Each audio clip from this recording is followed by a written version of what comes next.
పిఠాపురం మత్స్యకారులకి సమస్య వస్తే మత్స్యకారుల మంత్రి పోవాలి, దానికి సంబంధించిన శాఖ మంత్రి పోవాలి. కానీ పవన్ కళ్యాణ్ గారు ఎందుకు వెళ్ళారు అని మాట్లాడతాడు కేఎస్ ప్రసాద్. ఆయన అక్కడ పోటీ చేసి గెలిచిన ఎమ్మెల్యే, ఆయన ఆ నియోజకవర్గం ఆయనది. ఆయన బాబుతో ఎవడు పోతాడు?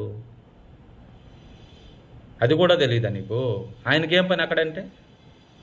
అక్కడ మత్స్యకారులు ఆడ ధర్నా చేసినప్పుడు వాళ్ళు కూర్చొని మాట్లాడేటప్పుడు పవన్ కళ్యాణ్ గారు రావాలి, వచ్చి మాకు దీని పరిష్కారం చూపించాలని అడిగారు. కళ్ళు ఏమన్నా దొబ్బునియా నీకు? లేకపోతే ఏమన్నా పెట్టుకొని ఉన్నావా? ఆయన నియోజకవర్గానికి ఆయన బాగుపోతే ఎవరు పోతారు? నువ్వు పోతావా? చెప్పాల్సిన బాధ్యత ఆయనకు లేదా? ఓట్లేసి గెలిపించిన ప్రజలకి సమాధానం చెప్పాల్సిన బాధ్యత ఆయనకు ఉంది. ఆయన పోతాడు. నీకేం తెలుసు? నువ్వెవరు డబ్బులు ఇస్తే వాళ్ళ పక్కన మాట్లాడే ఎదవకి నీకేం తెలుసు ఎవరు పోయి మాట్లాడారు, ఎందుకు మాట్లాడాలనేసి? రూపాయికి పావలాకి అడుక్కు తినే ఎదవు నువ్వు ఆయన ఎందుకు పోవాలని మాట్లాడతావేంటి? ఇంకెవరు పోయి మాట్లాడాలాడా? నీ ఇంట్లో సమస్య ఉంటే నేను వచ్చి మాట్లాడతానా? నువ్వే కదా మాట్లాడుకోవాలి.